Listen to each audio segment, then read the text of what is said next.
Salut, ici c'est Renaud de Mudweiser pour BGP Music Live. Est-ce que tu peux présenter le projet pour ceux qui ne connaissent pas? Alors Mudweiser, c'est un groupe qui existe depuis une petite quinzaine d'années en gros, je crois. Disons que j'ai habité à Montpellier pendant quelques années et j'étais assez copain avec des gars d'un groupe de métal qui s'appelait Eyeless, qui a eu sa petite carrière à un moment. Et Saïd, ancien guitariste de Eyeless, un jour me branche pour me proposer de chanter dans son nouveau groupe, quoi. Il savait que j'aimais bien ce genre de zik, genre de hard rock 70s, teinté de stoner, etc., quoi. Et donc je suis allé dans une répète, j'ai yaourté, et puis ça l'a fait. Du coup ils m'ont dit bah ouais, on aimerait bien que ça chante comme ça sur cette musique. Et depuis on a fait combien d'albums, 3-4 je pense, et un EP. Et puis ouais, c'est ça, 4 albums, un EP. Et puis donc ce fameux guitariste Saïd est parti pendant quelques années. Il a été remplacé par un autre ex-guitariste de Eyeless. Et alors que c'est Jay, ex-bassiste de Eyeless, qui tient la basse. Donc vraiment, on a tout piqué à ce groupe. En tout cas au niveau du personnel. Et puis donc c'est Hall qui l'a remplacé. 8 ans plus tard, Hall nous dit qu'il arrête le groupe. Et 2 semaines plus tard, Saïd nous dit qu'il rentre des États-Unis et qu'il aimerait bien remettre ça. Et voilà comment est né ce 4e album. Est-ce que tu pensais que le projet durait aussi longtemps, 17 ans?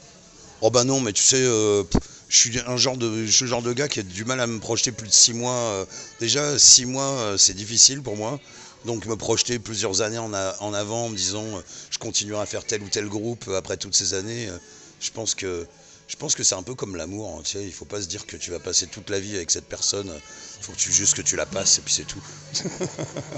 Des fois de se dire les trucs, se les répéter, peut-être ça démotive, ça coupe un petit peu de spontanéité. Donc non, évidemment, j'aurais jamais pensé qu'on allait faire ça pendant aussi longtemps et puis ça prendrait cette forme-là surtout.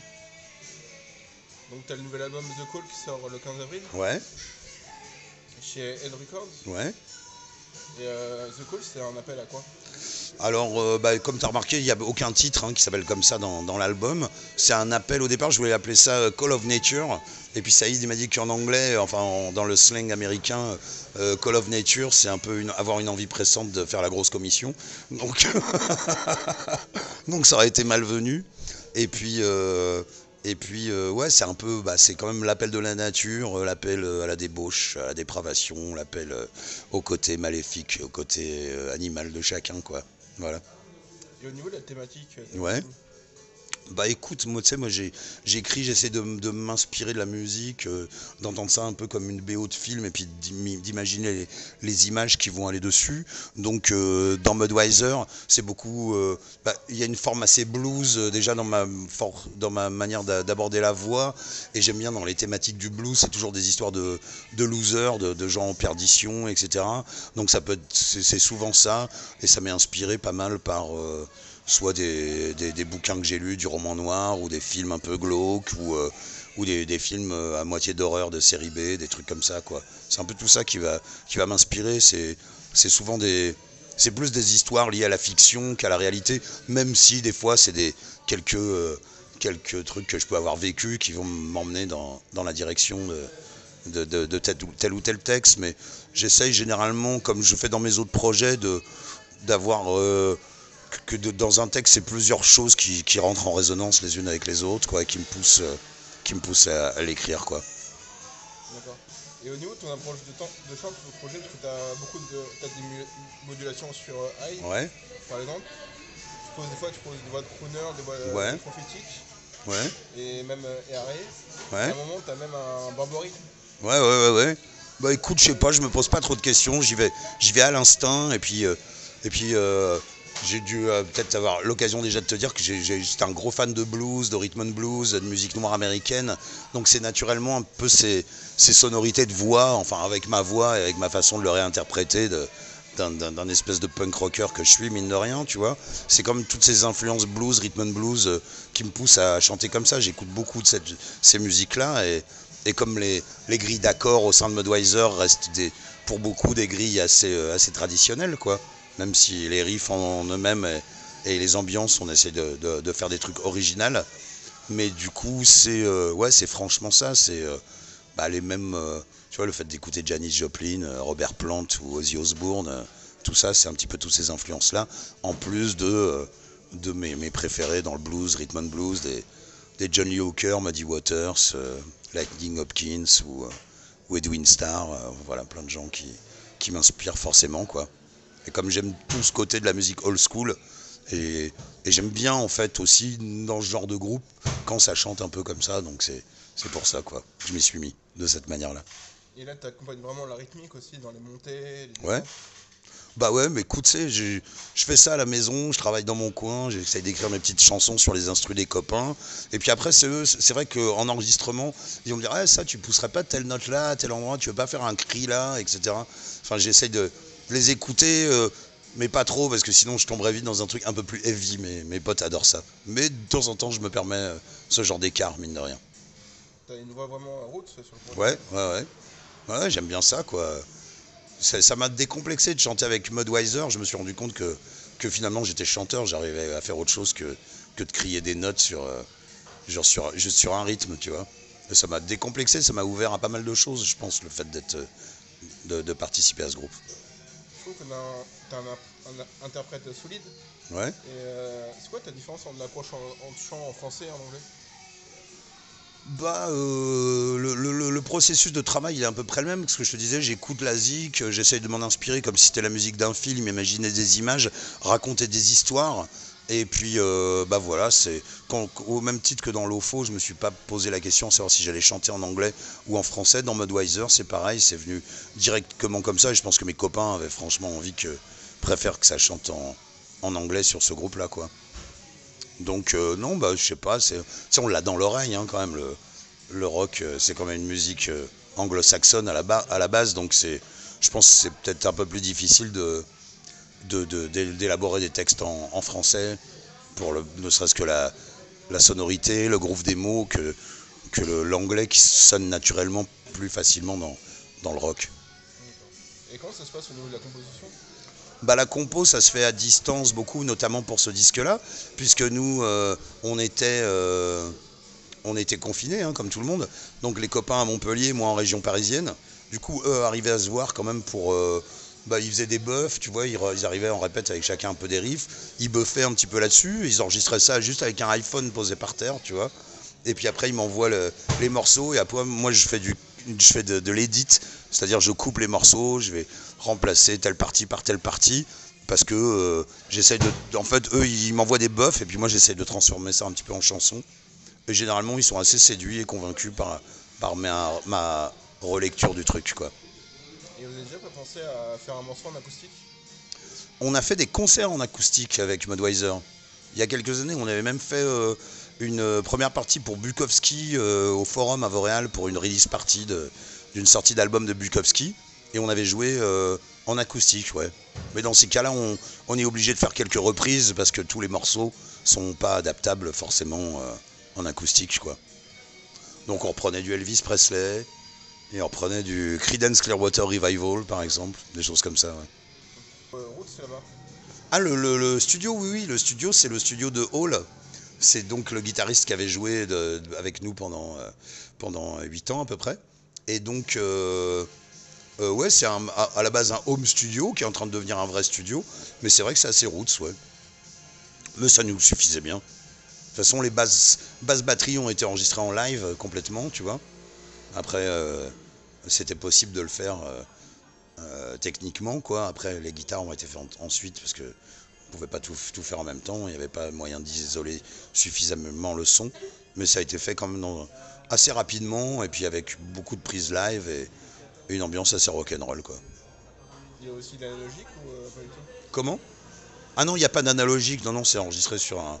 Non, j'espère qu'un jour, avec Mudweiser, on aura la chance d'aller dans un vrai grand studio comme Black Box, par exemple, où il y a de la bande qui tourne encore. Ouais, ça serait un vrai plaisir. Et c'est quoi les attentes au niveau du mix et du mastering? Bah, je sais pas, essayer d'avoir confiance avec les gens avec qui tu travailles. Puis on essaye d'avoir un truc assez rentre dedans, quoi.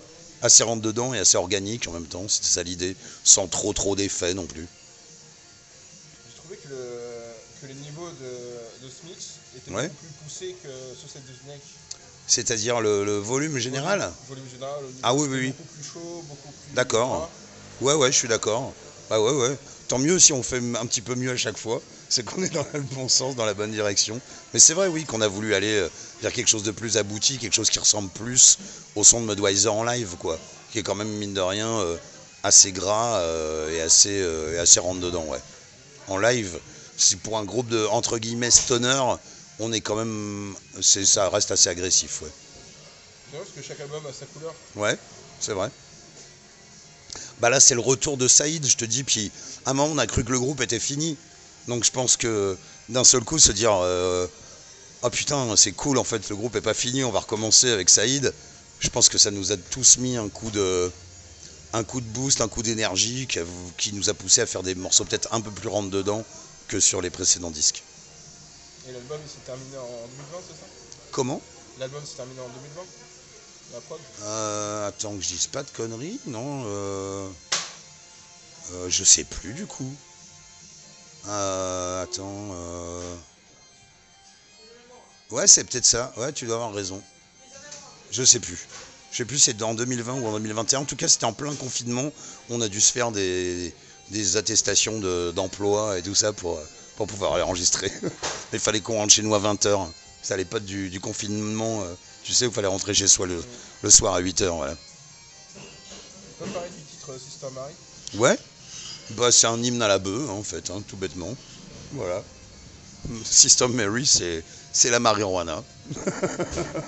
Voilà, c'est une chanson d'amour, tout bêtement, envers une de mes substances préférées. Voilà. Ouais, c'est vraiment une belle chanson dans l'album. Hein. Ouais, je trouve qu'elle est très chouette aussi, celle-là. J'aime bien. En plus, tu vois, je me suis autorisé à chanter avec moins de grains, etc. De toute façon, je me rends bien compte avec le temps que le grain, je l'ai dans la voix et que c'est pas la peine de forcer le trait. Et ça, je pense que j'ai compris ça avec le temps, que le fait de pas forcément forcer le grain, tu vois, le côté rocailleux de la voix, ça laisse aussi plus de souplesse à l'interprétation. Voilà. Et tu joues beaucoup avec ton grain, par exemple, à un moment donné, tu as des voix éraillées. Ouais, ouais. Bah oui, oui, bah, ouais, bah je sais pas, c'est les trucs qui me passent par la tête, hein. Je me pose pas trop de questions à savoir si ça va aller, si je l'ai trop fait ou pas assez, ou ça part à l'instinct. Bah après, quand on fait les voix, mes copains sont assez présents à me conseiller aussi. Puis moi, je suis l'avide de ça, quoi. J'aime bien les conseils de dernière minute, quand t'es vraiment sur le tas. Même, tu vois, ça m'arrive de changer un mot, une phrase au moment où j'enregistre alors que j'ai le texte sous les yeux, hein. Puis à un moment, t'es pris par. Faut se faire confiance un petit peu, faut se lâcher au moment d'un enregistrement, quoi. Même si c'est pas évident, hein, c'est pas. Mais bon, je commence à avoir fait beaucoup de disques, donc maintenant j'ai plus peur. Tu as aussi un gros moment sur le titre Doctors. Ouais, ça c'est un de mes titres préférés de l'album, moi, vraiment. Daughters of Night, c'est vraiment un titre que j'aime beaucoup. Dès que j'ai entendu l'instru et tout, j'étais assez convaincu par ce titre. Et ton approche du chant pour ce titre en particulier?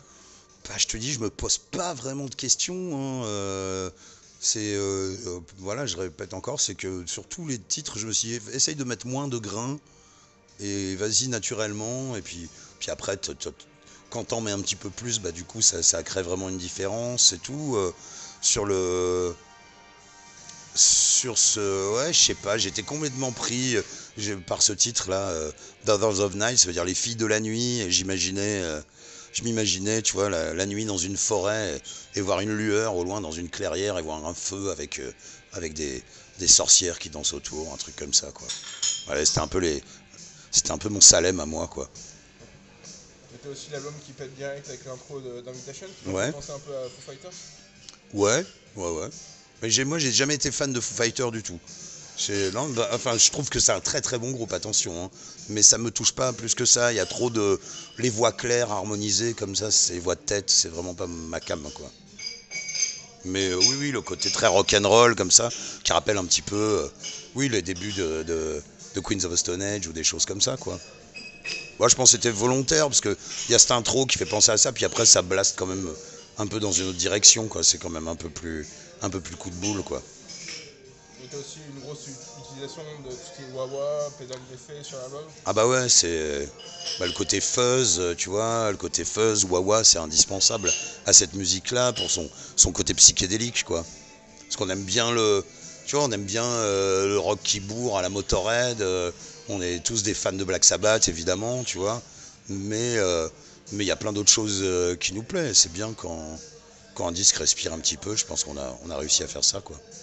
Par exemple sur Height avec l'utilisation des wah-wah Ouais. et ta voix, ça fait vraiment une grosse progression.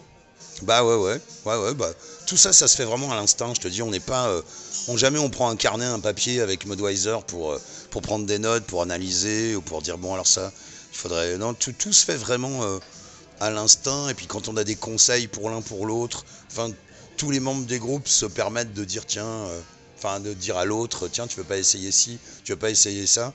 Et les 4 membres sont toujours prêts à faire l'essai, à dire ouais pourquoi pas, allons-y. Enfin, il y a une grande confiance réciproque dans ce groupe. Je crois que c'est une de nos principales qualités. Et aussi la cover de l'album rejoint un peu ce côté psychédélique. À fond, à fond. Bah, c'est moi qui fais tous les visuels du groupe depuis le début. Les pochettes, comme les t-shirts, comme les affiches, etc. Et ouais, c'est un peu The Call, donc l'appel, c'est voilà, tu vois comme une femme allongée. Tu sais pas exactement dans quelle perspective elle se trouve. Puis au fond, il y a des espèces de racines comme ça, un peu psychédéliques. Donc c'est un peu des images le côté psyché, un peu LSD, et en même temps le côté voilà des sorcières dans la forêt, le côté les racines de Evil Dead, tu sais, qui t'attrapent les chevilles. Il y a un peu tout ça quoi là-dedans. Et est-ce que tu as une anecdote drôle de studio? Une anecdote drôle de studio avec Mudweiser. Bah ça t'as qu'à le dire, hein. Oui, l'ingé son s'est pas lavé pendant 10 jours. Voilà, je sais pas, il faisait peut-être un essai dermatologique, je sais pas. Ou olfactif, on ne saura jamais. Et comment ça se passe au niveau s'il y a des dates de prévues? Parce que des fois j'ai l'impression que soit t'as un frère jumeau, Ouais. soit t'as un don d'ubiquité. Bah non, mais je m'organise, hein. C'est vrai que j'ai un peu beaucoup de projets et que j'ai pas envie d'en laisser un seul de côté. Donc à partir de là, il faut que je jongle un petit peu avec les plannings. Dans les tambours du Bronx, je me suis arrangé à avoir. On est 3 chanteurs, donc ça nous permet de se débrouiller selon les plannings des uns des autres, quoi. Mais sinon, oui, dès que j'ai un trou dans un planning, avec un groupe, au lieu de partir en vacances, je fais un disque avec d'autres copains et puis je repars de l'autre côté. Jusqu'alors, j'arrive à m'en sortir. T'as des dates qui sont déjà calées pour Mudweiser? On a très peu de dates, là, on va jouer pour la release party la semaine prochaine à Montpellier. Mais sinon, on a peu de dates de calées pour l'instant, parce que j'ai la tournée Lofo qui va se terminer au mois de septembre, fin septembre, et on est sur le coup pour monter une tournée sur fin septembre, octobre, un truc comme ça, quoi. Avant la mi-novembre, on va essayer de faire 10-20 dates, un truc comme ça, quoi. Et j'ai remarqué, ça joue peu en région parisienne, c'est surtout dans le sud, vers Montpellier. Qu'est-ce qu'on a? On a joué à Paris, on a fait des trucs pas forcément tip-top. Ah si, la dernière fois qu'on a joué, c'était cool, c'était au Gibus, qui est vraiment une bonne salle avec... ça s'appelle pas Under the Sun, Below the Sun, une asso parisienne, Below the Sun, je crois, qui organise des concerts plutôt fuzzy, plutôt gros son comme ça sur Paris. Donc on avait joué avec nos copains de Walnut Grove, des potes qui viennent de La Rochelle, et avec Loading Data également. On avait fait un groupe parisien. Et puis sinon, je sais pas ce qu'on a fait à Paris. On a fait le bus Palladium, mais c'était une arnaque.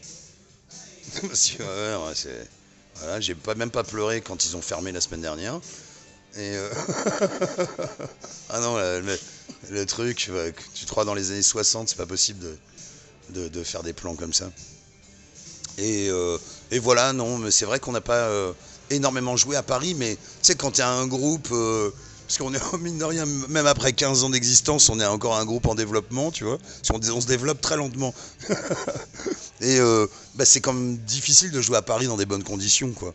Soit tu joues dans un bar, limite c'est à toi de payer pour jouer, ou soit tu joues dans un truc où le patron n'a rien à foutre, il veut juste vendre des bières, enfin, il n'y a pas Et puis après, quand tu peux te produire vraiment des dates dans des vraies salles, bah tu gagnes pas d'argent sur un concert à Paris parce que les salles coûtent tellement cher que même quand tu remplis, ça te permet juste de rentrer dans tes frais, quoi.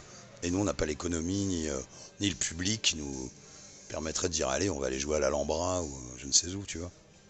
Pourtant, t'as des groupes qui marchent assez bien, comme Head Charger ou autre, dans le store. Ouais, mais je sais pas, qu'est-ce qu'ils font comme ça là, à Paris quand ils jouent à Charger. Maroquinerie. Ouais, voilà. Bah j'espère que oui, bah voilà, ça me prélèverait. Ouais, voilà. Très bonne idée. Je le note. Merci. Non, mais pour nous, oui, c'est vraiment. C'est un groupe avec lequel j'ai déjà fait 2 fois la maroquinerie avec l'OFO. Et franchement, jouer là-bas avec Mudweiser, ce serait un régal. Vu la sonorité de la salle, la proximité avec le public, ça serait vraiment tip top. Mais on désespère pas, hein, de le faire. Et au niveau du label, c'est un label assez indépendant. Complètement, ouais. Atom, vous êtes déjà approché pour signer ou pas? Ben, à vrai dire, les gens de Atom m'avaient demandé ouais, tu fais nous écouter l'album et tout, et je leur ai fait écouter une fois que je savais qu'il sortait chez Head Records. Je pense que j'ai peut-être pas envie non plus d'avoir tous les disques que je fais qui sortent chez le même label, tu vois. Donc, et puis Abel, c'est le mec qui a le label Head Records, Abel du label. Donc, c'est un pote de longtemps, quoi. Il nous a filé des coups de main sur des tas de trucs.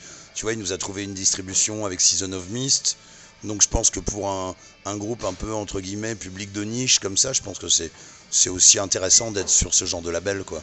Enfin, ce genre de distributeur aussi. Voilà. Ouais, Season, il y a une bonne distribution. Ouais, voilà. Est-ce que t'as un clip de prévu? Ouais, tout à fait. On a fait un clip sur Invitation. Il devrait sortir d'ici une semaine, 10 jours, un truc comme ça, là. Il est dans les tuyaux, il est fini. C'est juste l'histoire de la mise en place, la distribution numérique du clip et tout. Maintenant, c'est un truc sérieux, quoi. Tu peux pas juste... Tu rentres pas chez toi avec ta clé USB, hop, t'upload le truc. Non, bah quand tu bosses avec un label, un distributeur, faut faire ça un petit peu de manière organisée, on va dire. Yeah. Me demande pas comment, je ne sais pas ce que c'est l'organisation. T'as l'air quand même organisé, quand même. Hein? T'as l'air quand même organisé. Ouais, un minimum, je rigole, ouais. Et au niveau de... Comment c'est organisé la setlist de l'album? Bah, par des échanges de mails, mais pareil, on est quand même un groupe qui tombons. On a 4 personnalités vraiment différentes, mais quelque part on tombe d'accord très très souvent avec ce groupe, quoi. On est souvent dans la même énergie, dans la même façon de voir le truc. Et puis quand il y en a un qui a une vision suffisamment convaincante, je crois que c'est Jay qui avait fait cette liste-là. Peut-être j'ai bougé un titre et basta. Et je pense qu'on avait fait des setlists chacun dans notre coin. Salut. Et on avait fait quasiment la même setlist tous, quoi. Donc c'était cool. Je trouve que l'album se tient de bout en bout. Ouais. Bah, j'aime bien, oui, parce qu'il rentre en façon au début, ça bourre bien dedans, puis après ça s'ouvre vers d'autres trucs, ça évite la lassitude, et ça provoque un peu la surprise aussi. Enfin, c'est l'impression que j'ai, puis ce que m'a dit Bubu l'autre soir, donc Stéphane Burier de Lootblast, on peut écouter son avis, hein, ça peut être une référence, ce mec-là. Et ils sont comment les autres retours que t'as eu? Bah plutôt bon, hein. La première interview que j'ai faite par en Phoner, je sais plus pour qui c'était, mais pour Art Force, où le mec direct il m'a dit mais il y a que des tubes dans cet album. Bah forcément ça fait un peu plaisir.